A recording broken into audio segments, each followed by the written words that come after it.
सोचिए, जिसे आप सबसे ज्यादा प्यार करते हैं वहीं आपको धोखा देकर भूखे ज़ॉम्बीज़ के पिंजरे में फेंक दे। खौफनाक है ना? लेकिन हमारे हीरो शियाओ योंग के साथ बिल्कुल ऐसा ही हुआ। पर जब मौत बिल्कुल सामने थी, अचानक उसकी आंख खुलती है और वो देखता है कि वो दुनिया खत्म होने से ठीक 1 महीने पहले पास्ट में वापस आ चुका है। सिर्फ यही नहीं, उसके पास एक अपोकैलिप्स सिस्टम भी आ गया है। इस सिस्टम से उसे मिलेगी अनलिमिटेड सप्लाईज, सुपर पावर्स और बेहतरीन स्किल्स। इस बार वो कोई गलती नहीं करेगा। अपनी लालची एक्स को लात मारकर बाहर निकालता है और अपने पैसों से एक अभेद्य किला बनाना शुरू कर देता है। हाथ में सिर्फ 1 महीना बचा है। उसके बाद शुरू होगा दुनिया का सबसे भयानक ज़ॉम्बी अपोकैलिप्स। किसी को नहीं पता आगे क्या होगा, लेकिन हमारा हीरो पूरी तरह तैयार है। क्या वो इस तबाही के बीच जिंदा बच पाएगा और क्या वो अपना बदला ले पाएगा? इस बेहतरीन मनहुआ की पूरी कहानी जानने के लिए अभी मेरे चैनल पर जाकर फुल वीडियो देखें। कहानी एक परित्यक्त कारखाने में शुरू होती है, जहां एक गिरोह ने जियाओ योंग को ज़ॉम्बी से भरे पिंजरे के ऊपर बांध दिया था। गिरोह के सरदार ने कहा कि उसके सभी दोस्त मर चुके थे और उसके जीवित रहने का कोई कारण नहीं था। हालांकि जियाओ योंग के लिए इसमें से कुछ भी उसकी गलती नहीं थी, बल्कि उसकी गलती थी, और उसने नफरत से सोचा कि वो महिला भयानक मौत की हकदार थी। वो महिला इस बीच एक बड़े आदमी से चिपकी हुई थी, उसका मजाक उड़ा रही थी और कह रही थी कि वो फिर से उसे धमकी दे रहा था। साथ ही ये भी दावा कर रही थी कि वे उसे जितना चाहें उतना प्रताड़ित कर सकते थे। उसने उस आपूर्ति के लिए उसे धन्यवाद भी दिया जो उसने उस बेस में संग्रहित की थी, जिसे उन्होंने लूटा था, क्योंकि उन आपूर्तियों से वे कुछ और महीने जी सकेंगे। इसके तुरंत बाद उन्होंने शायोंग को बांधकर ज़ॉम्बी पिंजरे में फेंक दिया। वो अपनी रक्षा नहीं कर सका और भीड़ ने उस पर बेरहमी से हमला किया। इस डरावनी घटना के बीच शायोंग ने खुद से कसम खाई कि अगर उसे दोबारा मौका मिला तो वो क्यू चेंग को चाहे कुछ भी करना पड़े मार डालेगा। अचानक वो चौंक कर उठा, अपने घर के सोफे पर पसीने से तर। वो सिर्फ एक दुस्वप्न था। उसी क्षण क्यू अजिंग प्रकट हुई, मांग करते हुए कि उसका नाम संपत्ति के कागजात पर अभी तक क्यों नहीं था, ये संकेत देते हुए कि वो वास्तव में उससे प्यार नहीं करता था। शायोंग भ्रमित था, ये समझने की कोशिश कर रहा था कि क्या हो रहा था। ये जानकर भयभीत हो गया कि वो सर्वनाश से पहले वापस आ गया था। उसे वो भयानक भविष्य बहुत अच्छी तरह याद था। दुस्वप्न के दौरान क्यू वाई जिंग ने उसे धोखा दिया था, उसका विश्वास जीतने के लिए बेचारी होने का नाटक किया था, और फिर उसे धोखा दिया, दुश्मनों को उसके बेस पर आक्रमण करने दिया। उसकी वजह से उसने सब कुछ खो दिया था, सड़कों पर आ गया और ज़ॉम्बी सर्वनाश के बीच जीवित रहना पड़ा। दुनिया ढह गई, उसे असली दोस्त मिले जिनके साथ वो जीवित रहा, लेकिन वो कुई जिंग के विश्वासघात को कभी नहीं भूले। अब अतीत में वापस उसने कुई जिंग को अभी भी शिकायत करते देखा, संपत्ति में अपना हिस्सा चाहती थी। शायोंग ने तिरस्कार से सोचा कि वो भविष्य के किसी भी संस्करण में वही घृणित व्यक्ति थी। उसने फैसला किया कि वो इस बार आवेग में कार्य नहीं कर सकता। क्यूजिन ने उसे 1 सप्ताह की समय सीमा दी ताकि सब कुछ व्यवस्थित कर सके, लेकिन उसने बस उसे अपार्टमेंट से बाहर धकेल दिया, वादा किया कि वो इसका ध्यान रखेगा। फिर उसने उसके चेहरे पर दरवाज़ा पटक दिया। बाहर क्यूजिन विश्वास नहीं कर सकती थी कि अभी क्या हुआ था। उसने सोचा कि वो उसके साथ ऐसा क्यों कर रहा था, क्योंकि उसे यकीन था कि उसने उसे पूरी तरह से अपने नियंत्रण में कर रखा था, एक नौकर की तरह। लेकिन अब जियाओ योंग पूरी तरह से जानता था कि वो कौन थी और भविष्य में क्या होगा। घड़ी को देखते हुए जियाओ योंग ने महसूस किया कि वैश्विक आपदा में केवल 1 महीना बचा था, जो सब कुछ दुष्स्वप्न में बदल देगा। उसने फैसला किया कि वो तुरंत तैयारी शुरू कर देगा। हालांकि उसके सामने कुछ अप्रत्याशित प्रकट हुआ, एक गेम की तरह सिस्टम विंडो। उसने महसूस किया कि सर्वनाश प्रणाली सक्रिय हो गई थी। सिस्टम ने उन कार्यों को सूचीबद्ध किया जिन्हें उसे जल्द से जल्द पूरा करने की आवश्यकता थी, जिनमें से पहला था सर्वनाश की तैयारी। इसके लिए उसे जमीन हासिल करनी होगी और 1 साल तक जीवित रहने के लिए पर्याप्त संसाधनों का भंडारण करना होगा। इस प्रारंभिक मिशन का इनाम 10 अंक होगा, जिसे सिस्टम की दुकान में वस्तुओं के लिए बदला जा सकता था। दुकान की खोज करते हुए जॉन योंग ने देखा कि 20 अंकों के लिए वो एक शारीरिक वृद्धि पोषण खरीद सकता था, 2 अंकों के लिए एक स्तर 1 उत्तरजीविता किट और 10 अंकों के लिए एक स्तर 1 प्रोटैगनिस्ट बॉक्स। वो मुश्किल से विश्वास कर सकता था कि वो क्या देख रहा था, लेकिन इस मौके का फायदा उठाने के लिए दृढ़ था। उसने सर्वनाश से पहले अपने जीवन पर भी विचार किया, जो बर्बाद और गैर जिम्मेदाराना था। वो जानता था कि केवल 1 महीने में ज़ॉम्बी दिखाई देंगे और उसके पास कार्य करने के लिए बहुत कम समय था। उसने फैसला किया कि वो खुद को एक आखिरी विलासिता की अनुमति देगा और बाहर खाने के लिए चला गया, एक महंगे रेस्टोरेंट में। उसने उन परिष्कृत व्यंजनों का ऑर्डर दिया जो उसने पहले कभी नहीं चखे थे। सब कुछ मज़े से चखा। और भोजन को ऐसे खा लिया जैसे ये आखिरी बार था जब वो एक सामान्य व्यक्ति की तरह रह सकता था। खाते समय उसके मोबाइल फ़ोन पर एक कॉल आई। ये शुया थी, क्यूजिंग की दोस्त, उसकी तथाकथित प्रेमिका। शायुंग ने तुरंत अनुमान लगाया कि क्यूजिंग उससे रो रही थी। कॉल का जवाब देते हुए उसने शुया को चिल्लाते हुए सुना और स्पष्टीकरण की मांग करते हुए कि क्यूजिंग का नाम संपत्ति पर क्यों नहीं था, ये कहते हुए कि यह सिर्फ एक परीक्षा थी जिसमें वो असफल हो गया था, और उसे क्यूजिंग के खाते में 10 लाख ट्रांसफ़र करने का आदेश दिया और माफ़ी मांगने के लिए घुटनों पर बैठ जाए या ब्रेकअप के लिए तैयार हो जाए। जियायुंग ने सोचा कि यह कितना हास्यास्पद था। सब कुछ था और उसने उस पर फ़ोन रख दिया। वो जानता था कि उसके पास उन पर समय बर्बाद करने का समय नहीं था और उसे आगे के मिशन पर ध्यान केंद्रित करने की आवश्यकता थी। उसकी पहली प्राथमिकता ज़मीन का एक टुकड़ा हासिल करना था जहां वो ज़ॉम्बी और बाद में अन्य इंसानों के खिलाफ एक सुरक्षित किला बना सके। वो इससे निपटने के लिए एक रियल एस्टेट एजेंसी गया। जब वो वहां पहुंचा, रिसेप्शनिस्ट ने पूछा कि क्या वो घर खरीदना या किराए पर लेना चाहता था, लेकिन जियायुंग ने उत्तर दिया कि ये कुछ भी नहीं था। प्रबंधक ने उसके कपड़े पहनने के तरीके को देखते हुए रिसेप्शनिस्ट को अंदर बुलाया। उसे उत्पादों को फिर से स्टॉक करने जाने के लिए कहा, ये कहते हुए कि उसने पिछले कुछ दिनों में कुछ नहीं सीखा था। उसने दावा किया कि जियायुंग एक वास्तविक ग्राहक नहीं था क्योंकि उसने साधारण कपड़े पहने थे और वो समय बर्बाद कर रही थी। प्रबंधक ने मजाक उड़ाया कि जियायुंग की स्थिति के साथ वो एक बाथरूम भी किराए पर नहीं ले पाएगा और वादा किया कि वो मल खाएगा अगर जियायुंग के पास वास्तव में घर खरीदने के लिए पैसे थे। जियायुंग शांत रहा, ये कहते हुए कि वो बाद में उसे कुछ अच्छा और ताज़ा खाने को देगा। फिर उसने समझाया कि वो किराए पर लेने नहीं आया था, बेचने या सामान्य घर खरीदने के लिए नहीं, बल्कि ज़मीन खरीदने के लिए।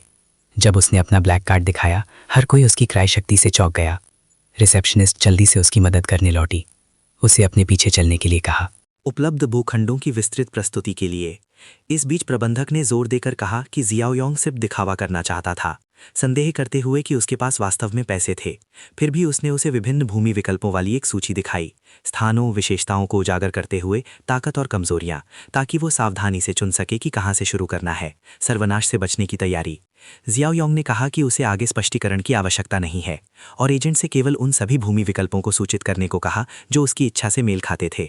उसने निर्दिष्ट किया कि उसे पहाड़ों और पानी के पास जमीन चाहिए, अधिमानता एक नदी के साथ, सुविधाजनक परिवहन के साथ और एक कारखाना बनाने के लिए भी काफी अच्छा हो।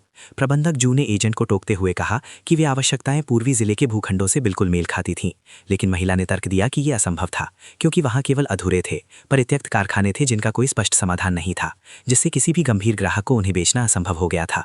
प्रबंधक जो जियाओयोंग को नीचा दिखाने के लिए वापस चला गया, ये कहते हुए कि वो हास्यास्पद मांगों के साथ सिर्फ परेशानी पैदा कर रहा था और उसका कुछ भी खरीदने का कोई इरादा नहीं था। लेकिन जियाओयोंग गंभीरता से पूछा कि क्या पूर्वी जिला वास्तव में आवश्यकताओं को पूरा करता है। एजेंट ने आगे पुष्टि की, समझाते हुए कि वहां सभी निर्माण अधूरे कारखाने थे, अनसुलझी संरचनाओं के साथ। जियाओयोंग ने ध्यान से सब कुछ का विश्लेषण किया और महसूस किया कि वास्तव में वह जगह उसके लिए एकदम सही थी। स्थान उत्कृष्ट था, बचाव में आसान और आक्रमण करना मुश्किल। इसके अलावा पहले से शुरू किया गया कारखाना होने का मतलब बहुत सारा पैसा बचाना था, क्योंकि उसे केवल निर्माण पूरा करना होगा, सब कुछ शुरू से बनाने के बजाय। फैसला करते हुए उसने कहा कि वो वह जमीन ले लेगा और पूछा कि क्या वो तुरंत अनुबंध पर हस्ताक्षर और भुगतान कर सकता है। एजेंट थोड़ा भ्रमित था, हाँ जाहिर तौर पर कहा, लेकिन चौंक गई। ये कुईजिंग और शुया थी। उसकी दोस्त कुईजिंग ने स्पष्टीकरण की मांग की, पूछा कि उसने उस जमीन को खरीदने के लिए उसके पैसे खर्च करने की हिम्मत कैसे की। जयहुंग ने चिढ़कर उसे सही किया, ये कहते हुए कि पैसे उसके थे, उसके नहीं, और वो उस पर एक और पैसा भी खर्च नहीं करेगा। उसने यहाँ तक मजाक उड़ाया कि वो जियाओयोंग से मदद मांग सकती है क्योंकि वे बहुत करीब थे। क्यूजिंग भ्रमित थी, सोच रही थी कि उसे उनके संबंधों के बारे में कैसे पता चला, जबकि शुया ने चीज़ों को सुलझाने की कोशिश की, ये कहते हुए कि ये एक गलतफहमी होनी चाहिए। जियाओयोंग ने स्पष्ट कर दिया कि कोई गलतफहमी बिल्कुल नहीं थी, कि वो और क्यूजिंग कभी वास्तव में एक जोड़े नहीं थे, कि उसकी कोई भी चीज़ कभी उसकी नहीं थी। उन्हें बहस करने का कोई और मौका दिए बिना उसने उनके चेहरे पर दरवाज़ा बंद कर दिया। दालान में कोई जियान सदमे में खड़ी थी, ये समझने की कोशिश कर रही थी वो कैसे उसके शूचुन के साथ गुप्त संबंधों के बारे में जान सकता था। जैसे ही वो लिफ्ट में नीचे जा रही थी, शॉकशांग ने अपनी दोस्त को सांत्वना देने की कोशिश करते हुए पूछा, क्या ये सच था कि वो शॉकशांग को देख रही थी। क्यूजिंग ने पुष्टि करते हुए कहा कि वे पहले ही कई बार मिल चुके थे। शुया हालांकि इतनी अच्छी दोस्त नहीं थी। उसने चुपचाप सोचा कि शॉकशांग और क्यूजिंग के बीच ये लड़ाई उसके करीब आने का सही अवसर था। उसने स्थिति का फायदा उठाकर शॉक्शियांग को जीतने की योजना बनाई, उसका पैसा और यहाँ तक कि उसके द्वारा खरीदी गई जमीन भी। बाद में जियायोंग पहले से ही अपनी नई संपत्ति पर था, योजनाओं की जांच कर रहा था। उसने अधूरा कारखाना खत्म करने के लिए एक ठेकेदार को काम पर रखा था। उसे एक वास्तविक किले में बदलना चाहता था। वो इंजीनियर से नवीनीकरण की सूची के बारे में बात कर रहा था, प्रबलित दीवारों की मांग कर रहा था, गार्ड टावर, कांटेदार तार, मोटे विस्फोट प्रतिरोधी स्टील के दरवाजे और बुलेट प्रूफ ग्लास। इंजीनियर उत्सुकता से पूछा कि वो ये सब क्यों चाहता था। जियायोंग सीधे मुद्दे पर आ गया, ये कहते हुए कि बहुत सारे सवाल ना पूछें। वो केवल ये जानना चाहता था कि क्या परियोजना 1 महीने में तैयार हो सकती है। इंजीनियर ने उत्तर दिया कि यह व्यावहारिक रूप से असंभव था, बहुत अधिक पैसे और अतिरिक्त श्रम के बिना। जियायोंग ने दृढ़ता से कहा कि वो जानता था कि वे एक रास्ता खोज सकते हैं और वो प्रक्रिया को तेज करने के लिए अधिक भुगतान करने को तैयार था।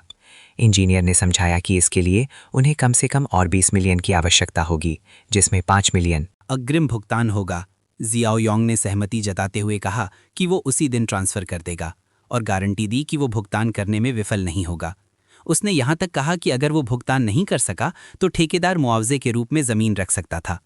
जब सौदा बंद हो रहा था, शुया अचानक निर्माण स्थल पर दिखाई दी, खुद को जियाओयोंग पर फेंकते हुए अंदर से चिंतित होने का नाटक कर रही थी। उसने आह भरी, ये महसूस करते हुए कि अब उससे छुटकारा पाने के लिए उसके पास एक और परजीवी था। सर्वनाश से बचने की अपनी योजनाओं के बीच शोया जियाओयोंग को बहकाने की कोशिश कर रही थी, अपने दोस्त को धोखा देकर उसके करीब आने और उसकी संपत्ति हथियाने के लिए। जियाओयोंग ने पूछा कि वो वहाँ क्या कर रही थी, जबकि क्यूजिंग ने चारों ओर देखा, जमीन से प्रभावित होकर कहा कि जगह वास्तव में सुंदर थी। पूछा कि क्या वो वहाँ एक विला बनाने की योजना बना रहा था। जियाओयोंग गंभीरता से क्यूजिंग को एक तरफ धकेल दिया और स्पष्ट कर दिया कि ये उसका कोई काम नहीं था। क्यूजिंग ने सोचा कि वो उस दिन इतना अजीब क्यों व्यवहार कर रहा था, क्योंकि सामान्य रूप से उसे छूने मात्र से वो शर्मा जाता था, लेकिन अब वो उसे बिना किसी हिचकिचाहट के अस्वीकार कर रहा था। जियाओयोंग ने उसे नज़रअंदाज कर दिया और साइट पर श्रमिकों की मदद करने चला गया, जबकि शोया ने खुद से सोचा कि वो उस सुनहरे अवसर को नहीं खो सकती थी। उसके लिए क्यूजिंग पहले ही अपना मौका गंवा चुकी थी। अब उसे उस जमीन को अपने पास रखने का रास्ता खोजने की आवश्यकता थी। बाद में शोयांग घर लौट आया। उसने बैंक लोन सुरक्षित कर लिया था और निर्माण में तेजी लाने के लिए अधिकांश भुगतान पहले ही अग्रिम कर दिया था, लेकिन वो जानता था कि उसे अभी भी आपूर्ति खरीदने के लिए बहुत अधिक धन की आवश्यकता है। तभी उसे कुछ महत्वपूर्ण याद आया। सर्वनाश शुरू होने वाला था। उसने सोचा कि वो अधिक धन जुटाने के लिए जिस अपार्टमेंट में रह रहा था उसे बेच सकता है। फैसला किया कि वो ठीक यही करेगा। थोड़ी देर बाद किसी ने दरवाज़ा खटखटाया। वो बूढ़ा आदमी था जो उसी इमारत में रहता था। जियाओयोंग जानता था कि उसके पास पैसे बचे हैं और वो काफ़ी समय से उसका अपार्टमेंट खरीदने की कोशिश कर रहा था। ये बूढ़ा आदमी हमेशा उसे बेचने के लिए दबाव डालने के लिए परेशानी खड़ी करता था, जगह से बाहर छोड़े गए कचरे के बारे में शिकायत करता था और उस पर तरह तरह के आरोप लगाता था। बूढ़े आदमी ने झगड़ा शुरू कर दिया, ये कहते हुए कि जियाओहोंग रात भर क्लबों में पीने गया था। जियाओहोंग ने उत्तर दिया कि वो बूढ़ा हो गया होगा क्योंकि वो जल्दी सो गया था, और अगर वो बाहर गया भी होता तो ये उसका कोई काम नहीं था। फिर उसने पूछा कि क्या बूढ़ा आदमी ये सब सिर्फ अपार्टमेंट खरीदने के लिए कर रहा था। जब बूढ़े आदमी ने रुचि दिखाई, चोयोंग ने कहा कि वो बेच देगा, लेकिन एक शर्त के साथ। वो 6 महीने तक वहाँ रहता रहेगा जब तक उसका नया घर तैयार नहीं हो जाता, और वो 5 मिलियन अग्रिम चाहता था। उसने स्पष्ट कर दिया कि उन शर्तों के बिना कोई सौदा नहीं होगा। बूढ़ा आदमी अनिच्छुक था, अंततः सहमत हो गया और अनुबंध पर हस्ताक्षर कर दिया।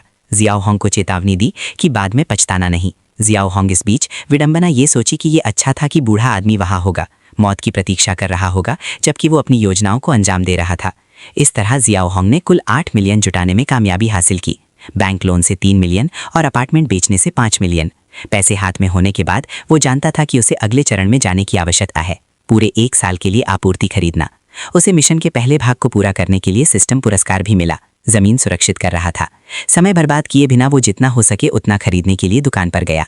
उसने वस्तुओं से भरी कई गाड़ियां चेकआउट तक धकेल दी, इतनी सारी खरीदारी के साथ कि सबने उत्सुकता से देखा, सोच रहे थे कि वो क्या योजना बना रहा था। कुछ ने यहाँ तक टिप्पणी की कि वो शायद अफवाहों पर विश्वास करता था कि अंत में दुनिया का अंत होगा।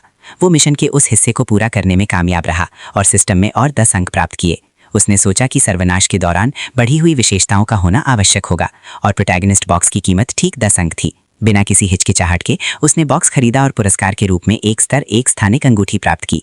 अब उसके पास 500 वर्ग मीटर का उपस्थान था, जहां वो समय की चिंता किए बिना कुछ भी संग्रहित कर सकता था, क्योंकि भोजन खराब नहीं होगा, जमी हुई वस्तुएं नहीं पिघलेंगी और सब कुछ हमेशा के लिए संरक्षित रहेगा। उसने इसे सबसे अच्छा संभव पुरस्कार माना। अगला, सिस्टम ने उसे नया मिशन दिखाया, 10 साल की आपूर्ति सुरक्षित करने के लिए, जिसका इनाम 20 अंक था। इस बीच स्टोर मैनेजर यांग ताओ ने पूछते हुए दिखाया कि परेशानी कौन खड़ी कर रहा था। जब उसने जियाओ योंग को देखा तो उसने तुरंत उसे पहचान लिया और जियाओ योंग ने भी उसे याद किया। वे एक साथ हाई स्कूल गए थे। यांग ताओ एक गिरोह का हिस्सा था जो दूसरों को धमकाता था और वे कई बार लड़े थे। जियाओ योंग ने सोचा कि वह उस समय पीछे नहीं हटा था और अब भी नहीं हटेगा। यांग ताओ ने जियाओ योंग को सब कुछ वापस अलमारियों पर रखने का आदेश दिया, ये कहते हुए कि अगर वह परेशानी पैदा करता रहा तो उसे गिरफ्तार कर लिया जाएगा। याओ यांग ने पूछा कि क्या वह अब भी सोचता था कि वे स्कूल में थे और कहा कि वह खरीदने के लिए आया था। यांग ताओ ने उत्तर दिया कि उसे संदेह था कि उसके पास ये सब भुगतान करने के लिए पैसे थे। कैशियर ने सभी वस्तुओं को स्कैन करने में 1 घंटे से अधिक का समय लिया, कुल 56,884। यांग ताओ ने भुगतान की मांग की। शायोंग ने शांति और आत्मविश्वास से अपना कार्ड स्वाइप किया, ये साबित करते हुए कि वो वास्तव में भुगतान कर सकता था। जैसे ही यांग ताओ जाने लगा, शायोंग ने उसे वापस बुलाया और कहा कि उसे पहले माफ़ी मांगने की ज़रूरत है। यांग ताओ ने मना करने की कोशिश की, उससे कहा कि वह उसकी सद्भावना का फ़ायदा न उठाए, लेकिन दुकान के अन्य ग्राहकों ने दृश्य रिकॉर्ड करना शुरू कर दिया, ये कहते हुए कि वो वास्तव में बिना कारण असभ्य था और उसे माफ़ी मांगने की ज़रूरत है। जियाओ योंग ने कहा कि अगर वह माफ़ी मांगता है तो वह 10 गुना ज़्यादा खरीदेगा। यांग ताओ अनिच्छुक था, अंततः सिर झुकाया और माफ़ी मांगी, जबकि जियाओ योंग ने उससे कहा कि वह भविष्य में इतना गैर जिम्मेदार ना हो और कभी भी किसी को कम न समझे। अंत में हाँ, यांग ताओ ने पूछा कि वह इस तरह इतना क्यों खरीद रहा था। शायोंग ने सीधा जवाब दिया कि ये उसका कोई काम नहीं था और वह एक बड़ा भंडार बनाना चाहता था। यांग ताओ ने ठीक होने की कोशिश करते हुए टिप्पणी की शायद दुकान उसके लिए पर्याप्त नहीं होगी। शायोंग ने पूछा कि क्या वह कोई ऐसी जगह जानता है जहां वह और खरीद सकता है। यांग ताओ ने हाँ कहा और पूछा कि क्या उसे शान याद है, समझाते हुए कि वह बड़े पैमाने पर बिक्री भी करता था। बाद में यांग ताओ ने दिखाया, ये कहते हुए कि उसे उसके लिए एक बड़ा आपूर्तिकर्ता मिल गया था। शायोंग ने सोचा कि यांग ताओ अब भी वैसा ही था जैसा पहले था, एक सच्चा चापलूस अपना कमीशन पाने की कोशिश कर रहा था। उसने कल्पना की कि शांग जे, ये नया संपर्क शायद सिर्फ एक और अपराधी था, लेकिन शायोंग को परवाह नहीं थी जब तक वो स्टॉक कर सकता था। कुछ समय बाद वे सामानों से भरे विशाल गोदाम में पहुंचे। यांग जोएल लापरवाही से गाड़ी चलाते हुए दिखाई दिया, लगभग यांग ताओ को ही टक्कर मार दी। जियाओ योंग ने दिखावटी ड्राइविंग शैली और दिखावटी कपड़ों को देखा, विडंबना ये सोचते हुए कि वो एक बहुत अच्छा आदमी होगा, है ना। शांगजिया धूम्रपान करते हुए और उनके चेहरे पर धुआं उड़ाते हुए पहुंचा। यांग ताओ से पूछा कि क्या ये बड़ा ग्राहक था। यांग ताओ ने पुष्टि करते हुए समझाया कि ये जियाओ योंग था, वो जिसे स्कूल से जानता था। शांगजिया ने याद करने का नाटक किया, जियाओ योंग के चेहरे पर और भी धुआं उड़ाया। मैंने टिप्पणी की कि स्कूल में वो लड़का काफ़ी साहसी हुआ करता था। फिर उसने मजाक उड़ाया कि क्या उसके द्वारा पहने गए कपड़े नकली ब्रांड के नहीं थे, ये कहते हुए कि वो उन लोगों से नफरत करता था जो अमीर होने का नाटक करते थे। शायोंग ने धैर्य खो दिया, कहा कि शायद ये बातचीत के लिए सही विषय नहीं था, वो बहस करने के लिए नहीं खरीदने के लिए आया था। लेकिन शांग झाओ ने इसे नहीं छोड़ा और यांग ताओ से लड़ना शुरू कर दिया। पूछा कि क्या ये वास्तव में बड़ा ग्राहक था या वो सिर्फ उसका समय बर्बाद कर रहा था। यांग ताओ ने शांत करने की कोशिश की, ये कहते हुए कि शायोंग के पास वास्तव में खरीदने के लिए पैसे थे। शांग झाओ व्यवसाय में अनुभवी था, कहा कि वो असली ग्राहकों को नकली से पहचान सकता था। शाओयोंग ने खुद से सोचा कि उसका खरीदार आभा काम नहीं कर रहा था, क्योंकि शांगजाओ जैसा निम्न स्तर का गुंडा भी उसे गंभीरता से नहीं ले सकता था। फिर शांगजाओ ने उसके कॉलर को पकड़ लिया, सम्मान की मांग करते हुए शाओयोंग शांत रहा, उसे उकसाते हुए कहा कि वो सिर्फ एक दयनीय चापलूस था। शांगजिया अपमान पर क्रोधित हो गया और शायोंग से गंभीर बात करने के लिए यांग ताओ को एक तरफ धकेल दिया, उसे धमकी देते हुए कि अगर वो खरीदना नहीं चाहता था तो उसे समस्याएं होंगी। शायोंग ने उत्तर दिया कि उसे पहले उस संदिग्ध ब्रांड की जैकेट उतारनी चाहिए और अपने बैंक खाते की शेष राशि की जांच करनी चाहिए। शांगजो को ये जानकर आश्चर्य हुआ कि उसने एक ही सुपरमार्केट यात्रा में 10 लाख से अधिक खर्च कर दिए थे। जियाओ योंग ने स्पष्ट कर दिया कि वो खेलने के लिए नहीं आया था। उसने कहा कि वो एक साथ 5 मिलियन ट्रांसफर कर सकता था, लेकिन वो वास्तविक आपूर्ति चाहता था, उसके घर तक सब कुछ पहुंचाने के लिए एक ट्रक के साथ। शांगजो ने पूछा कि वो किस तरह की आपूर्ति चाहता था। जियाओ योंग ने उत्तर दिया कि उसे चावल, तेल की आवश्यकता है, नमक, पेय पदार्थ और किसी भी प्रकार का लंबे समय तक चलने वाला भोजन। शांगजो खुशी खुशी सहमत हो गया, ये सोचकर कि ये उसका भाग्यशाली दिन था। उसने शांगजो को समाप्त होने वाले भोजन का एक गुच्छा बेचने की योजना बनाई, अपने स्थिर स्टॉक को खाली करने के लिए। बाद में विशाल गोदाम के अंदर शांगजो ने बड़ी खरीदारी के कारण 10% की छूट की पेशकश की। लेकिन जियाओ योंग ने सब कुछ ध्यान से निरीक्षण किया और देखा कि कई उत्पाद पहले ही समाप्त हो चुके थे। उसने स्पष्ट कर दिया कि कीमत वस्तुओं की गुणवत्ता पर निर्भर करेगी और उसे धोखा देने के प्रयास से नाराज था। शांगजो ने खुद को सही ठहराने की कोशिश की, समाप्त उत्पादों पर 50% छूट की पेशकश की, लेकिन जियाओ योंग ने कहा कि वो कचरे के लिए भुगतान नहीं करेगा। वो गुणवत्ता वाले सामान पर पूरे 5 मिलियन खर्च करना चाहता था। फिर भी उसने कहा कि वो समाप्त हो चुकी वस्तुएं भी ले लेगा, लेकिन उनके लिए भुगतान अगले महीने आएगा। शांगजो को संदेह हुआ और उसने पूछा कि वो समाप्त हो चुकी वस्तुएं क्यों चाहता था। जियाओ योंग ने बस इतना कहा कि ये उसका कोई काम नहीं था और फुसफुसाया कि समाप्त होने वाला या पहले से समाप्त भोजन कुछ ही दिनों में अत्यंत मूल्यवान होगा और शांगजो को बस अपना हिस्सा संभालना चाहिए। इस बीच शायोंग को एक और व्यावसायिक कॉल आई। एक महत्वपूर्ण आदमी की तरह अधिक से अधिक महसूस कर रहा था। उसने शांगजे से कहा कि वो सब कुछ संभाल ले, क्योंकि उसे देखभाल करने के लिए अन्य मामले थे। जैसे ही वो गया, यांग ताओ ने शांगजे से टिप्पणी की कि वो एक विशाल ग्राहक था। शांगजे ने सहमति जताई, लेकिन स्वीकार किया। वो नहीं समझ पाया कि शायोंग जीवन में इतना अच्छा कैसे कर रहा था। एक और बार जियाओयांग एक और सौदा बंद कर रहा था, उसी घर का उपयोग करते हुए जो उसने पहले ही दखल देने वाले बूढ़े आदमी को बेच दिया था। उसे एक नया खरीदार मिला जो 4 लाख जमा राशि देने को तैयार था, ये जानते हुए भी कि वो 3 महीने बाद ही वहां जा सकता था। अनुबंध पर हस्ताक्षर करते समय जियाओयांग ने खुद से सोचा कि बूढ़ा आदमी कितना बेचारा था और उससे सीधे पूछा। आदमी ने समझाया कि उसे तत्काल एक घर की आवश्यकता थी, क्योंकि उसकी पोती स्कूल बदल रही थी। स्थान उनके लिए एकदम सही था और उसने कीमत न बढ़ाने की विनती की। जियाओयांग ने उसे आश्वस्त किया कि वो नहीं बढ़ाएगा, यहाँ तक स्पष्ट कर दिया कि वो चाहता तो बढ़ा सकता था। उन्होंने अनुबंध पर हस्ताक्षर किए और बूढ़े आदमी ने उसे धन्यवाद दिया, वादा किया कि वो अब उसे परेशान नहीं करेगा। जियाओयांग ने सोचा कि वो आदमी वास्तव में बहुत दयालु था, एक कोमल स्वभाव जो सर्वनाश में नहीं टिकेगा। बूढ़े आदमी के जाने से पहले जियाओयांग ने उसका वर्तमान पता भी पूछ लिया। दिनों बाद वो अपने व्यवसाय को संभाल रहा था, जबकि परित्यक्त कारखाने का नवीनीकरण लगभग पूरा हो चुका था। उसने इंजीनियर के साथ प्रगति की जांच की, जिसने समझाया कि ये लगभग 70 से 80% पूरा हो चुका था। दरवाजे अब पूरी तरह से मजबूत हो चुके थे और गोदाम साफ और विशाल था। शायोंग संतुष्ट था और उसने कहा कि ये बहुत अच्छा था और शांगजेर को बुलाया, उसे बताने के लिए कि वो बाद में आपूर्ति ला सकता था। बड़े कारखाने के गोदाम में कई ट्रक सामान उतार रहे थे। कई श्रमिकों ने सब कुछ व्यवस्थित करने में मदद की, क्योंकि शायोंग ने गति की मांग की थी, ये सुनिश्चित करने के लिए कि सर्वनाश शुरू होने से पहले ये सब तैयार हो जाए। सर्वनाश जल्द ही शुरू होने वाला था। जोयोंग लोगों को व्यवस्थित कर रहा था। उसने देखा कि वहां एक नया अलग बॉक्स था, एपोकलिप्स फार्मर के लिए लेवल 1 बॉक्स के अलावा। अब वहां स्किल अवेकनिंग नाम का एक बॉक्स भी था। उसने सर्वनाश शुरू होने से पहले इसे पाने के लिए खुद को बहुत भाग्यशाली महसूस किया। बिना किसी हिचकिचाहट के उसने अवेकनिंग बॉक्स खरीद लिया और कौशल के रूप में माइंड्स आई लेवल 1 प्राप्त किया, जिससे वो लोगों की उसके प्रति शत्रुता का पता लगा सकता था। जोयोंग ने इसे सर्वनाश के लिए अत्यंत उपयोगी माना, क्योंकि अब वो जान सकता था कि किस पर भरोसा करना है और किस पर नहीं।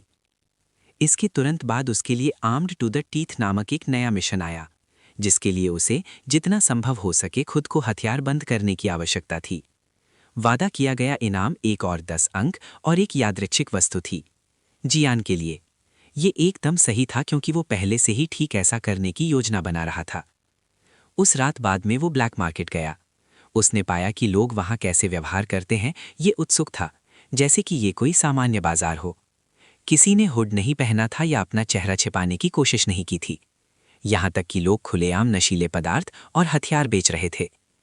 ग्राहकों के बीच ये लड़का फिर से था, इस बार एक जेड कंगन पर मोलभाव कर रहा था, क्यू जिंग को ये सोचकर धोखा देने के लिए कि ये वास्तविक है, हालांकि ये शायद तस्करी का, चोरी का या नकली था।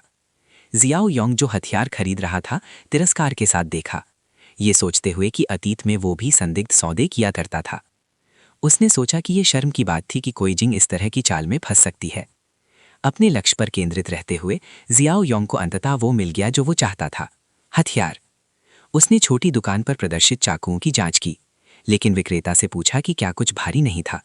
जवाब में उस आदमी ने उसकी ओर केवल एक चाकू पहना पत्थर फेंका, ये कहते हुए कि अगर वो कुछ भारी चाहता है तो उसे इसे खुद ही पहना करना चाहिए। जियाओ योंग संतुष्ट नहीं था और उसने जोर दिया कि उसे कुछ और शक्तिशाली चाहिए। विक्रेता को संदेह हुआ, पूछा कि क्या वो परेशानी खड़ी करने के लिए आया था। उसी क्षण शायोंग ने दुकान के क्यूआर कोड के माध्यम से 2 लाख ट्रांसफर कर दिए, ये कहते हुए कि वो वास्तव में खरीदने के लिए आया था। विक्रेता ने तब एक अन्य आदमी को दुकान पर निगरानी के लिए रखा और शायोंग को एक अधिक निजी क्षेत्र में ले गया। वहां उसने उसे एक साधारण रिवॉल्वर दिखाई, इसे 2000 की पेशकश करते हुए कहा कि गोला बारूद सस्ता था। लेकिन शायोंग ने मना कर दिया और समझाया कि ये उसके लिए अच्छा नहीं था। वह एक असली हथियार चाहता था। उसने समझाया कि 2 लाख का भुगतान सिर्फ एक अग्रिम भुगतान था, उस कुल राशि का लगभग 10% जो वह खर्च करने की योजना बना रहा था। वह 2 मिलियन मूल्य के हथियार और गोला बारूद खरीदना चाहता था।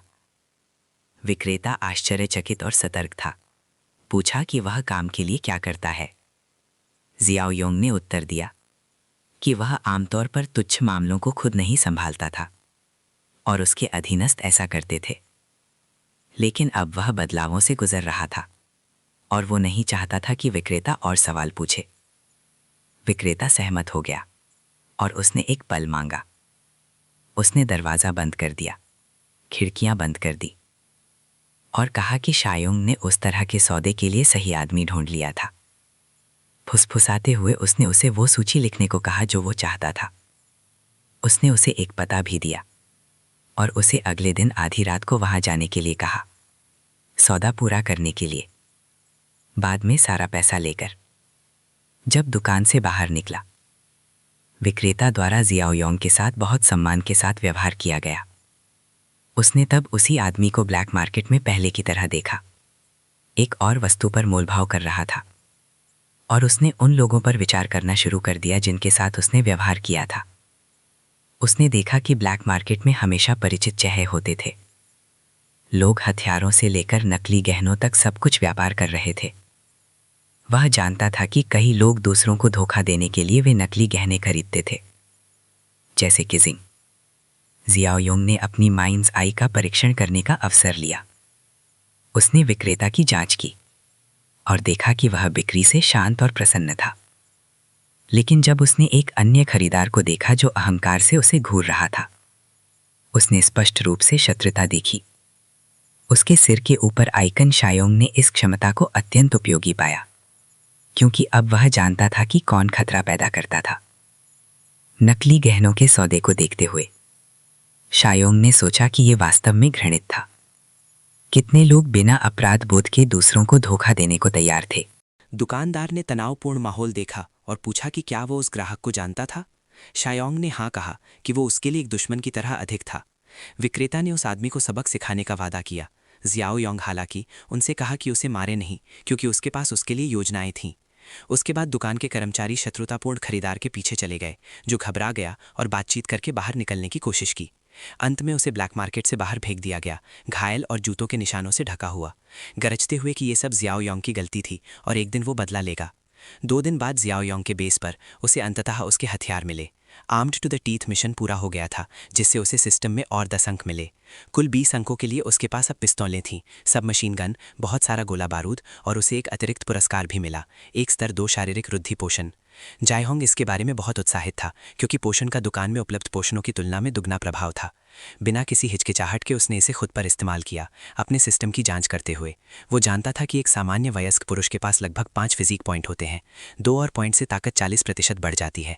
और भी सुधार करने के लिए उसने एक और शारीरिक वृद्धि पोषण खरीदा, इस बार एक स्तर 1। इस तरह वो 8 फिजिक पॉइंट तक पहुंच गया, जिससे उसे एक औसत व्यक्ति की तुलना में 60% अधिक ताकत मिली।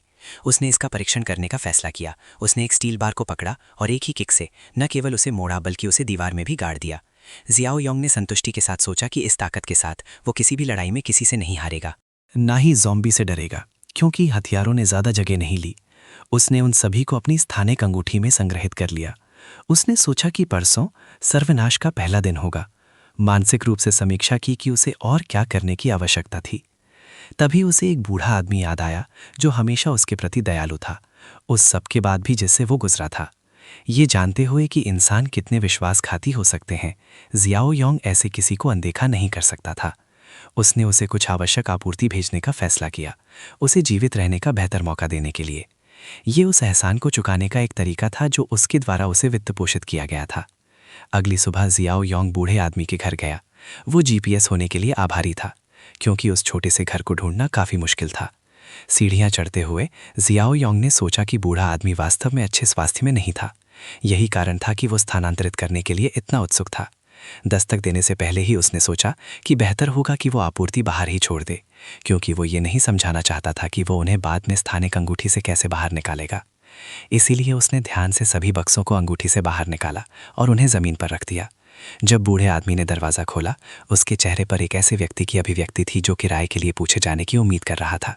लेकिन जियाओ योंग को इतने सारे बक्सों से घिरा देखकर आश्चर्यचकित रह गया। भ्रमित होकर वो जानना चाहता था कि ये सब क्या था। जियाओ योंग ने बस इतना कहा कि वो बाद में समझाएगा, और पड़ोसियों के देखने से पहले सब कुछ जल्दी से अंदर ले जाने को कहा। सब कुछ अंदर ले जाने में मदद करने के बाद बूढ़े आदमी ने टिप्पणी की कि युवा लोगों में वास्तव में बहुत अधिक ऊर्जा थी। वो खुद उम्र के कारण अब कुछ बक्से भी नहीं उठा सकता था। इस बीच जियाओ योंग ने घर का आकलन किया। जियाओ योंग ने अपनी स्थानिक अंगूठी की शक्ति दिखाई, घर की सभी वस्तुओं को वापस उसमें चूस लिया। बूढ़ा आदमी चौंक गया, पूछा कि ये कैसा जादू था। जियाओ योंग ने तब समझाया कि उसके पास अलौकिक शक्तियां थीं और भविष्य देख सकता था। उसने कहा कि वो चाहता था कि वो और शान शान दोनों जीवित रहें, इसलिए उसे सुनने और उसके निर्देशों का पालन करने की आवश्यकता थी। उसने पूछा कि शान शान का स्कूल कहाँ था, और जल्द ही वे दोनों कार में थे। बूढ़ा आदमी अभी भी भयभीत था, लेकिन उसके साथ स्कूल गया। जियाओ योंग जल्दी में था, ये जानते हुए कि सब कुछ बहुत जल्द शुरू हो जाएगा। उसने पूछा कि क्या बूढ़ा आदमी जानता था कि उसकी पोती का छात्रावास कहाँ था। उस आदमी ने पुष्टि करते हुए कहा कि वो उसे वहां ले जाएगा।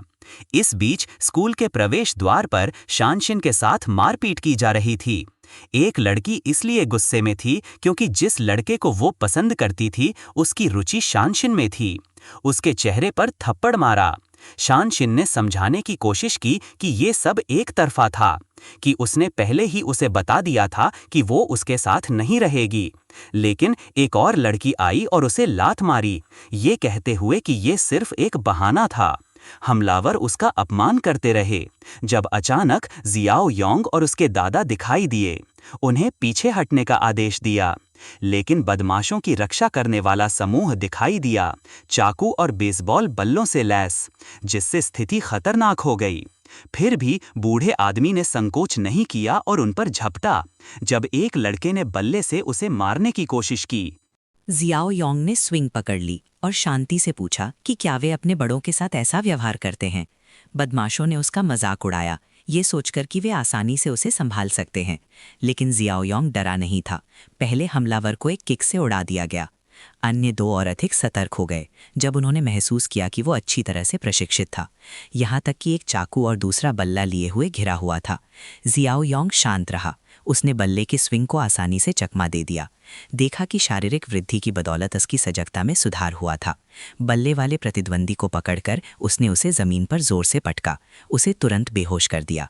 फिर उसने चाकू वाले को पकड़ा और उसे नीचे गिरा दिया, जिससे उसका सिर फर्श से टकराया। जिन लड़कियों ने शान पर हमला किया था वे सदमे में रह गईं। जियाओ योंग ने पास आकर समूह की नेता को थप्पड़ मारा। बहाने सुनने का धैर्य नहीं था। फिर उसने एक और लड़की के बाल पकड़ लिए और उसकी गर्दन पर ब्लेड दबा दिया, लेकिन उसे चोट पहुंचाने के बजाय उसने बस बालों का एक बड़ा गुच्छा काट दिया। लड़की इस बारे में बहुत गुस्से में थी, लेकिन शोयोंग ने कहा कि एक दिन वो समझ जाएगी कि ये कट भविष्य में उसकी जान भी बचा सकता है। उसके बाद वो शान की ओर मुड़ा और कहा कि वे जा रहे थे। वो भ्रमित थी। पूछा कि वे कहाँ जा रहे थे और वो कौन था पहले से ही कार में। शान ने विरोध करते हुए कहा कि वो स्कूल नहीं छोड़ सकती थी। दादाजी ने जिस तरह से शायोंग ने उसे पहले समझाया था, उसे समझाने की कोशिश की कि जल्द ही बड़ा अकाल और दुख होगा। शेनार उस पर से कुछ भी विश्वास नहीं कर सका। उसने अपने दादाजी से कहा कि उसे घोटालों में नहीं पड़ना चाहिए और उसे याद दिलाया कि वो हमेशा इन कहानियों में पड़ जाता था। लेकिन इस बार बूढ़े आदमी ने जोर देकर कहा कि ये वास्तविक था। वो अब भी इस पर विश्वास नहीं करती थी, ये कहते हुए कि हर बार वो ऐसा कहता था। उसने जोर देकर कहा कि ये वास्तविक था। शायोंग अपनी ओर से वादा किया कि इस बार वो वास्तव में शान की रक्षा करेगा। उसने समझाया कि ये उसके दादा नहीं थे जो एक घोटाले में पड़ गए थे, बल्कि उसने खुद उन्हें अकाल के बारे में बताया था। जब शानजून ने पूछा कि वो कौन था, उसने अपना परिचय दिया और उससे कहा कि वो बस उसे भाई शाई बुलाए। उसने जो किया उसके लिए उसने उसे धन्यवाद दिया, लेकिन अब भी सब कुछ बहुत अजीब लग रहा था। वो जानना चाहता था कि ये अकाल आखिर क्या था जिसके बारे में वो बात कर रहा था। शायोंग ने समझाया कि अकाल शब्द का उपयोग करना उसके दादा को समझाने में मदद करने का एक तरीका था। वास्तव में जो आ रहा था वो एक सर्वनाश था जिसने शान को भयभीत कर दिया। शायोंग ने कहा कि ये बहुत जल्द शुरू होगा।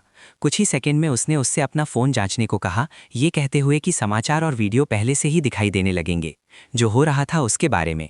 जब शॉन ने अपना फ़ोन खोला, सबसे पहले उसने सबवे पर किसी का वीडियो देखा। पागल की तरह दिख रहा था, अन्य लोगों को काट रहा था। अधिक वीडियो पॉपअप होने लगे, प्रत्येक पिछले से अधिक विचित्र, लोगों को होश खोते हुए दिखा रहा था और ज़ॉम्बी जैसी किसी चीज़ में तब्दील हो रहा था। जियाओ योंग ने तब कहा कि वे पहले संकेत थे। उसने पूरी गंभीरता से समझाया कि अगला दिन सर्वनाश का पहला दिन होगा। जियाओ योंग ने शान को समझाया, उसके दादा, कि जल्द ही विभिन्न प्रांतों में जहरीली धुंध दिखाई देने लगेगी, जिसमें प्रांत बी भी शामिल है। ये धुंध सभी जीवित प्राणियों को संक्रमित कर देगी, जिससे लोग धीरे धीरे उत्परिवर्तित हो जाएंगे और ज़ॉम्बी में बदल जाएंगे। जनसंख्या का वो हिस्सा जो सीधे संक्रमित नहीं हुआ है, अंततः उन लोगों द्वारा खा लिया जाएगा जो संक्रमित हो गए थे और मरने पर भी ज़ॉम्बी में बदल जाएंगे। शान से कहा कि युवा होने के नाते वो शायद जानती थी कि ज़ॉम्बी क्या होते हैं। उसने उत्तर दिया कि हाँ, लेकिन उसने उन्हें केवल फिल्मों और खेलों में देखा था। जियाओ योंग ने तब स्पष्ट कर दिया कि दुनिया पूरी तरह से बदल जाएगी। वो जिसे कल्पना मानती थी, जल्द ही उसकी अपनी आंखों के सामने आ जाएगा। जैसे ही वे बात कर रहे थे, यातायात पूरी तरह से ठप हो गया। वे एक बड़े जाम में फंस गए थे। आपातकालीन लेन बैरिकेड से अवरुद्ध थी। शाओ योंग गंभीर हो गया, ये महसूस करते हुए कि इस गति से अगर कोई झुंड दिखाई दिया तो वे ज़ॉम्बी की चपेट में आ सकते थे। वो जानता था कि समाज के पूरी तरह से ढहने से पहले उनके पास केवल कुछ दिन थे, और अगर ऐसा वहां हुआ तो वे यातायात में फंस जाएंगे। अचानक एक कार ने जियाओ योंग की गाड़ी को टक्कर मार दी। आपातकालीन लेन के माध्यम से अपना रास्ता बनाने के लिए मजबूर किया। वह यह देखकर नाराज हो गया कि ड्राइवर ने संकेत भी नहीं दिया था और यातायात को काटने की कोशिश कर रहा था। इसे जाने नहीं देने का फैसला करते हुए जियाओ योंग ने जानबूझकर दूसरी कार का रास्ता रोक दिया। उसे रोकने के लिए चाल चली। ड्राइवरों ने चिल्लाना और एक दूसरे को गाली देना शुरू कर दिया, लेकिन दोनों अंततः यातायात जाम में ही फंस गए। लगभग 1 घंटे के बाद वे वहां से निकलने में कामयाब रहे, लेकिन शान ने चेतावनी दी कि वही काली कार वापस आ रही थी, फिर से उनसे आगे निकलने की कोशिश कर रही थी। उसके दादा ने शायोंग से प्रतिशोध न लेने को कहा, यह कहते हुए कि उस व्यक्ति के स्तर तक गिरना इसके लायक नहीं था।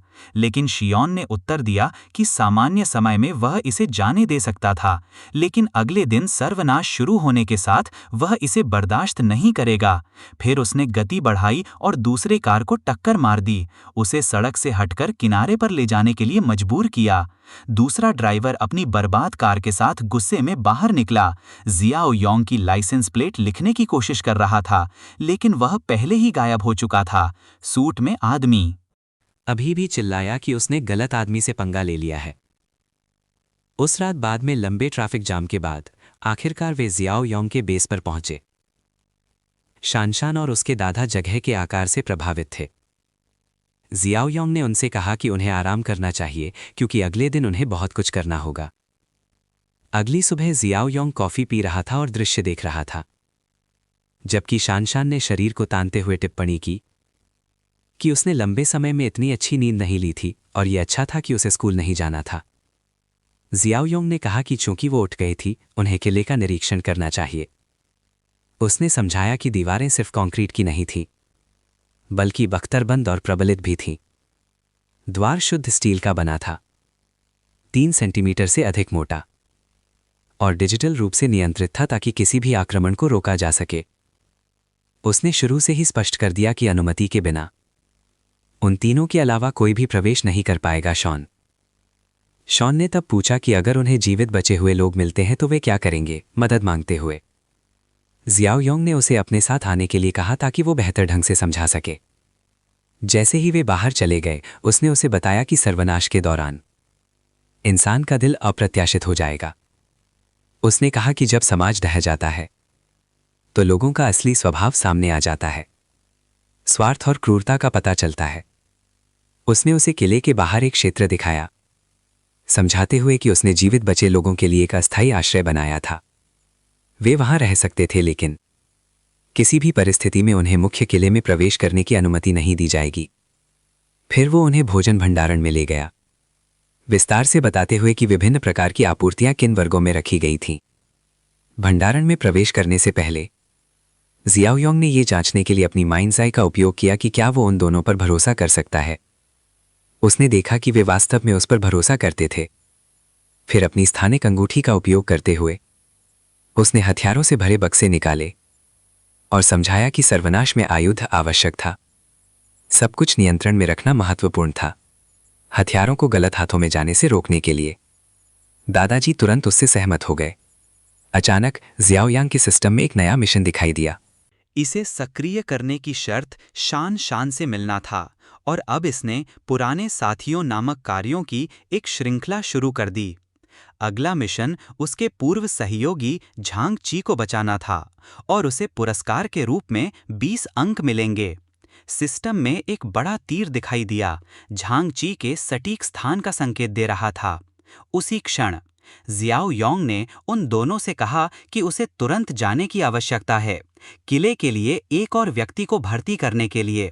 लेकिन उनसे एक बात स्पष्ट रूप से याद रखने को कहा, किसी को भी बिना अनुमति के किले में प्रवेश नहीं करना चाहिए और हथियार सख्त नियंत्रण में रहने चाहिए।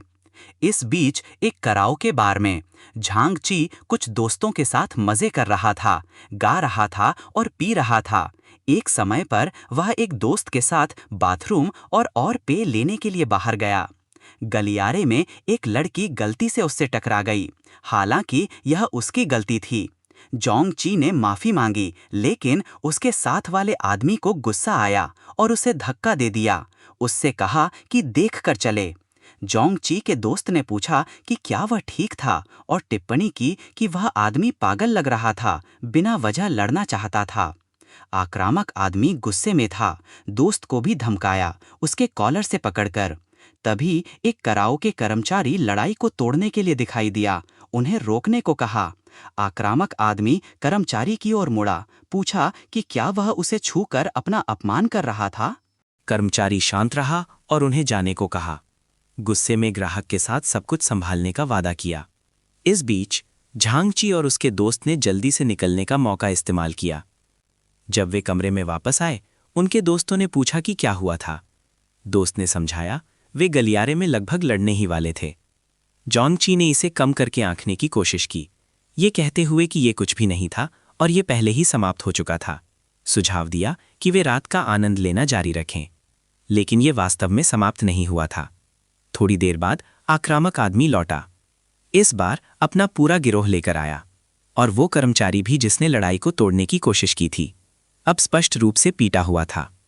उस कमरे का दरवाजा तोड़ दिया जहां झांग ची और उसके दोस्त थे, और गिरोह के सरदार ने उनकी ओर इशारा किया, ये कहते हुए कि वे अब चीज़ों को एक अलग तरीके से निपटाएंगे। वे सभी वहीं वश में कर लिए गए।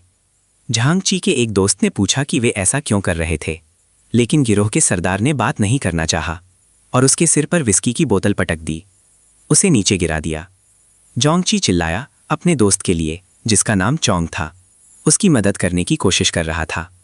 इस बीच बाहर शाओ योंग कराओके बार में पहुंचा। उसने सोचा कि ये एक हाई स्कूल के छात्र से क्या उम्मीद की जाती थी, उसके बारे में था। सोच रहा था कि दुनिया खत्म होने वाली थी और वो कमीना वहां था, कमरे में गा रहा था और मजे कर रहा था। बोतल हमले के बाद हमलावर अपने साथ वाली महिला की ओर मुड़ा और पूछा कि क्या वो बेहतर महसूस कर रही थी। उसने ना कहा, समझाते हुए कि ये वो दोस्त नहीं था जो उससे टकराया था, बल्कि झांग ची था। वो झांग ची की ओर मुड़ा, उसके साथ इसकी पुष्टि करते हुए, और उसकी ओर इशारा किया। चोंग ने अपने दोस्त की रक्षा करने की कोशिश की, लेकिन उसके सिर पर फिर से वार किया गया और वो बुरी तरह गिर गया। इससे जोंग ची ने पूरी तरह से संयम खो दिया और उसने गिरोह के सदस्यों के साथ मुक्केबाजी शुरू कर दी। उनका एक और दोस्त इतना भयभीत था, वो बस एक कोने में दुबक गया, प्रतिक्रिया करने में असमर्थ था। इस बीच कराओ के कर्मचारी बीमार महसूस करने लगा। लड़ाई के दौरान अजीब लक्षण दिखाने लगा। अंततः वो ज़ॉम्बी में बदल गया, जिसे उसने बेरहमी से गर्दन पर काट लिया। उससे तुरंत दहशत फैल गई। फिर उसने किसी और को काट लिया और भी अराजकता फैला दी। हर कोई भयभीत था, जब तक कोई इतना मजबूत नहीं था कि वो ज़ॉम्बी को रोक सके। वो जियाओ योंग था, जिसने प्राणी को कमरे के बड़े स्क्रीन पर फेंक दिया और सभी को तुरंत रुकने का आदेश दिया। लोग उसे केवल एक हाथ से प्राणी को पकड़े हुए देखकर सदमे में थे। गिरोह का सरदार स्तब्ध था। पूछा कि वो कौन था। जियाओ योंग ने झोंगची की ओर रुख किया और जानना चाहा कि क्या उसे काटा गया था। झोंगची भ्रमित था, नहीं कहा और कि वो उसे जानता भी नहीं था। लेकिन जियाओ योंग ने बस उसे पीछे चलने को कहा और कहा कि वो बाद में सब कुछ समझाएगा। गिरोह के सरदार ने नियंत्रण हासिल करने की कोशिश की और कहा कि ये अभी खत्म नहीं हुआ था। लेकिन पहला आदमी जिसे काटा गया था वो पहले से ही चक्कर खा रहा था, कह रहा था कि उसका सिर घूम रहा था। जियाओ ने ध्यान से देखा और देखा कि वो बदलने वाला था। काटने की जगह गर्दन पर थी और उसके दिखने से देखते हुए वो पहले से ही संक्रमित था, बिना किसी हिचकिचाहट के। जियाओ यंग ने उस आदमी को पकड़ा और उसे एक नज़दीकी कमरे में फेंक दिया। दरवाज़ा बंद कर दिया। उसने सोचा कि कम से कम ज़ॉम्बी अभी तक दरवाजे खोलना नहीं जानते थे। फिर उसने झोंगची की ओर देखा और पूछा कि वो वहाँ किसे ले जाना चाहता था। झोंगची अभी भी भ्रमित था। पूछा कि क्या वे वास्तव में एक दूसरे को जानते थे, लेकिन इससे पहले कि वो वास्तव में जवाब देता, गिरोह के सदस्यों में से एक ने जियाओ योंग पर हमला कर दिया।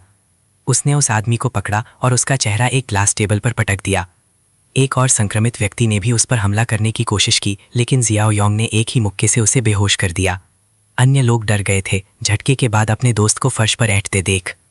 जियाओ यंग ने शांति से पूछा कि क्या कोई और लड़ना चाहता था।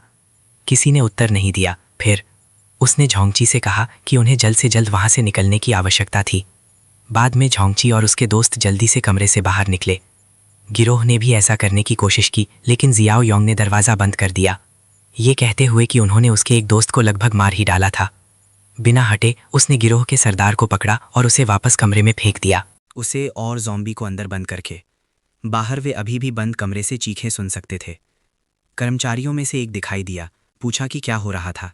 जियाओ योंग ने उससे कहा कि वो उस दरवाजे को किसी भी परिस्थिति में ना खोले, चाहे कुछ भी हो जाए, और उसे पुलिस बुलाने का आदेश दिया। चेतावनी दी कि अंदर रेबीज से संक्रमित लोग थे। भयभीत कर्मचारी ने पूछा कि उसका रेबीज से क्या मतलब था, लेकिन कहा कि वो पुलिस को बुलाएगा। इस बीच जियाओ योंग पहले ही समूह के साथ जा रहा था। उन्हें बताया कि वे वहां दोबारा ना आए। एक अन्य कर्मचारी ने आकर पूछा कि इतनी गंभीर बात क्या थी। पहले ने समझाया कि वहां रेबीज से संक्रमित लोग थे, अंदर बंद थे, ज़ॉम्बी एक दूसरे को खा रहे थे। सुरक्षा प्रमुख ने तुरंत उन्हें पुलिस बुलाने का आदेश दिया। शाओ योंग इस बीच पहले ही समूह के साथ दूर जा चुका था। वो जानता था कि वो स्थान अब सुरक्षित नहीं था। कार में बाइक राइज लखने ची ने उन्हें बचाने के लिए शाओ योंग को बहुत धन्यवाद दिया, लेकिन पूछा कि वो कौन था। शाओ योंग ने सीधा जवाब दिया कि वो उसकी रक्षा के लिए किसी के द्वारा रखा गया व्यक्ति था और उसे ये जानने की आवश्यकता नहीं थी कि उसे किसने रखा था। जियांगची के एक दोस्त ने उस रेबीज के बारे में पूछा जिसका उसने उल्लेख किया था, ये कहते हुए कि ऑनलाइन वे दावा करते थे कि यह अस्तित्व में नहीं था। जियाओ योंग ने पलटवार करते हुए पूछा क्या उन्होंने वहां जो देखा था वो कोई भ्रम था। एक और ने पूछा कि क्या इसका कोई इलाज या दवा थी। जियाओ योंग ने समझाया कि कोई नहीं था, इस आपदा का कोई इलाज नहीं था और समय के साथ ये और बदतर होती जाएगी। जैसे ही कार सड़कों से गुजरी, उन्होंने अधिक संक्रमित लोगों को दूसरों पर हमला करते देखा, काटते और अराजकता फैलाते। जियाओ योंग ने उन्हें चेतावनी दी, वे जल्द ही स्थिति पर सारा नियंत्रण खो देंगे और अगर वे जीवित रहना चाहते थे तो उन्हें बिना किसी सवाल के उसके आदेशों का पालन करना होगा। उसी क्षण सिस्टम जियाओ योंग के लिए प्रकट हुआ, उसे सूचित करते हुए कि उसने अपने पुराने साथी को बचाने का मिशन पूरा कर लिया था। खंड 1 पूरा हो गया और उसे सिस्टम में 20 अंक मिले। जियाओ योंग ने तब सिस्टम की दुकान की जांच करने के बारे में सोचा। 3 मुख्य बक्से थे, level 1 post apocalyptic farmer box, level 1 आपूर्ति बॉक्स और लेवल 1 हथियार बॉक्स। सभी की कीमत 2-2 अंक थी। उसने सोचा कि क्या उसे तुरंत खरीदना चाहिए या मैन्युअल रूप से स्टोर को ताज़ा करना चाहिए। ये सोचते हुए कि किसी भी तरह वे बक्से उसके लिए बहुत उपयोगी होंगे। जब वो किले में वापस आएगा तो वो अभी के लिए उस पर ध्यान केंद्रित करेगा। उसके पास एक बहुत बड़ी समस्या थी। वो नहीं जानता था कि वो किस पर भरोसा कर सकता था। उसे अच्छी तरह याद था कि अपने पिछले जीवन में झांगची के एक दोस्त ने उसे धोखा दिया था। सर्वनाश की शुरुआत में वो पूरा छात्रावास जहां जियाओ योंग रहता था नष्ट हो गया था। हर कोई मर गया क्योंकि उसके एक दोस्त ने पूरे समूह को धोखा दिया था। केवल झांग बचा था, लेकिन आज तक जियाओ योंग नहीं जानता था कि तीनों दोस्तों में से कौन गद्दार था। इस बीच कुगिन शोक शोंग से बात कर रहा था। वो भयभीत थी, उस आपूर्ति के बारे में पूछ रही थी जो उसने देने का वादा किया था। बाहर पूरी तरह से अराजक सा थी और उसके पास सुपरमार्केट में कदम रखने का साहस भी नहीं था। शोक शोंग ने कहा कि वो जल्द ही लापता आपूर्ति भेज देगा। दावा किया कि वो अन्य चीजों को संभाल रहा था, लेकिन अचानक किसी ने दरवाजा खटखटाया और वो बुरी तरह चौंक गई। पीहोल से झांकते हुए उसने राहत की सांस ली जब उसने देखा कि ये सिर्फ शूया था। उसने टिप्पणी की कि वो डर से लगभग दिल का दौरा पड़ने ही वाली थी। शूया ने तब उसे बताया कि पहली मंजिल के बूढ़े आदमी को उस सुबह ले जाया गया था। पुलिस और एक एम्बुलेंस उसकी मदद करने आई थी। क्यूजिंग ने निष्कर्ष निकाला यही कारण था कि इमारत पहले अधिक अराजक थी। फिर भी शूया ने कहा कि ये संक्रमण उतना डरावना नहीं लग रहा था जितना लोग दावा कर रहे थे। वे दोनों आपूर्तियों के बारे में बात करने वापस चले गए और क्यूजिंग को शू जाओ से बहुत उम्मीदें नहीं थी। शूया ने समझाया कि उसने पहले ही चेतावनी दे दी थी कि वो भरोसेमंद नहीं था। मैंने उल्लेख किया कि जियाओयुंग के पास भोजन का एक विशाल भंडार था जो उसे महामारी के दौरान अमीर बना सकता था। क्यूजिंग आश्चर्यचकित थी और पूछा कि वो ये कैसे जानती थी। शूया ने कहा कि वो हाल ही में जियाओयुंग को देख रही थी और उसने ट्रकों को उसके लिए आपूर्ति से भरा हुआ उतरते देखा था। जूजिंग को संदेह था कि जियाओयुंग सबसे पहले सर्वनाश के बारे में जानता था। शूया ने जोर दिया कि उन्हें इससे जल्दी निपटने की आवश्यकता है, क्योंकि एक बार जब वो लाभ कमाना शुरू कर देगा तो उन्हें अपने लिए एक हिस्सा सुरक्षित करने की आवश्यकता होगी। इस बीच जियाओयुंग बाकी सभी के साथ बेस पर पहुंच गया था। जंग किले के आकार से प्रभावित था और जियाओयुंग ने टिप्पणी की कि ये हर किसी की सामान्य प्रतिक्रिया थी। चान और उसके दादा ने कहा कि वे अंततः वापस आकर खुश थे और पूछा कि क्या वो ठीक था। उसने उत्तर दिया कि झांग और झांग के साथ सब कुछ ठीक था और वो नए सदस्यों का परिचय देगा। उनमें से सबसे महत्वपूर्ण झांग और उसके दोस्त थे।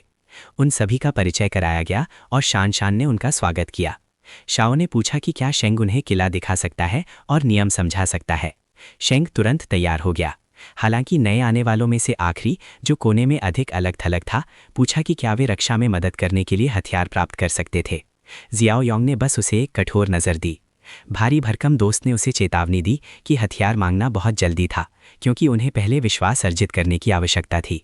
जियाओयुंग ने उन्हें आश्वासन दिया कि कुछ दिनों में उनके पास भी हथियार होंगे, लेकिन देखा कि चोंग बुरी तरह घायल था और उसे तुरंत सूखाग्रह ले जाने का आदेश दिया।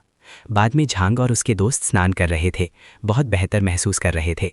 अपनी बातचीत के दौरान युमिन ने सवाल किया कि उनके दोस्त ने हथियार मांगना क्यों छोड़ दिया। उसने कहा कि जिस स्थिति में वे थे उन्हें खुद की रक्षा करने का अधिकार था। एक और दोस्त ने तर्क दिया कि ये उचित नहीं होगा, क्योंकि ये जियाओयुंग ही था जिसने उन्हें बचाया था। युमिन ने जोर दिया कि वो आदमी झूठ बोल रहा था, क्योंकि उसने कभी नहीं बताया था कि उसे किसने रखा था। उसने चौंक के प्रति अजीब व्यवहार भी किया था। युमिन ने कहा कि उसे चौंक की स्थिति की निगरानी करने की आवश्यकता थी, लेकिन बताया कि सूखाग्रह एक जेल की तुलना में सुरक्षित था। फिर भी उस पर भरोसा नहीं था कि जियाओयुंग उनके घायल दोस्त के साथ क्या कर सकता है। यमिन ने यहाँ तक सुझाव दिया कि वो चौंक के अंग बेच सकता है और कहा कि उन्हें पहले कार्य करने की आवश्यकता है। एक और दोस्त ने पूछा कि क्या वे वास्तव में उस मदद को विश्वासघात के साथ चुकाने की योजना बना रहे थे। युमिंग ने ठंडेपन से उत्तर दिया कि दुनिया द्वारा धोखा दिए जाने से बेहतर था कि दुनिया को धोखा दिया जाए। उसने कहा कि वो किले को लेने और नियंत्रण हथियाने का इरादा रखता था, क्योंकि उनके और जियाओयुंग के अलावा वहां केवल एक छोटी लड़की और एक बूढ़ा आदमी था। उसने लड़की के बारे में एक अश्लील टिप्पणी भी की, जिसने समूह में एक भारी माहौल बना दिया। तनाव कम करने की कोशिश करते हुए उसने कहा कि वो सिर्फ मजाक कर रहा था, लेकिन झोंग ने उनसे यहां तक कि सर्वनाश में भी ऐसा करना बंद करने को कहा। ये उस तरह के लोगों में बदलने का कारण नहीं था। जैसे ही वे जा रहे थे, युमिंग अपने आप से सोच रहा था कि उसके दोस्त उसके लिए बहुत भोले थे। उस जैसी अराजक दुनिया में आपको अनुकूलन करना था और जीवित रहने के लिए जो कुछ भी आवश्यक था वो करना था। बाद में जियाओयुंग ने शांग और जोंग के साथ एक बैठक की। शांग ने बताया कि जोंग और उसके दोस्त बस गए थे। शांग अभी भी गंभीर स्थिति में था, लेकिन सूखाग्रह में था जिसके दरवाजे और खिड़कियां बंद थीं, जैसा कि झोंग ने सुझाया था। जियाओयुंग ने अच्छे काम के लिए उसे धन्यवाद दिया और उनसे कहा कि वे आराम करें, लेकिन इससे पहले कि वे जाते उसने उन्हें झोंग के दोस्तों पर नजर रखने की चेतावनी दी, क्योंकि उसे यकीन था कि उनमें से एक अंततः विद्रोह कर देगा। भंडारण क्षेत्र में जियाओयुंग अपने सिस्टम की जांच कर रहा था, संसाधनों को बर्बाद नहीं करना चाहता था। उसने 3 बक्से खरीदने का फैसला किया। एक स्तर एक एपोकैलिप्स फार्मर बॉक्स, एक स्तर एक आपूर्ति बॉक्स और एक स्तर एक हथियार बॉक्स। पहले में उसे 50 मक्कई के बीज मिले। आपूर्ति बॉक्स में उसने 200 किलो सॉसेज प्राप्त किया, 100 किलो सब्जियों के साथ संरक्षित सुअर का मांस और 50 बक्से नूडल्स। हथियार बॉक्स में उसे 100 राउंड 9 मिलीमीटर गोला बारूद मिला।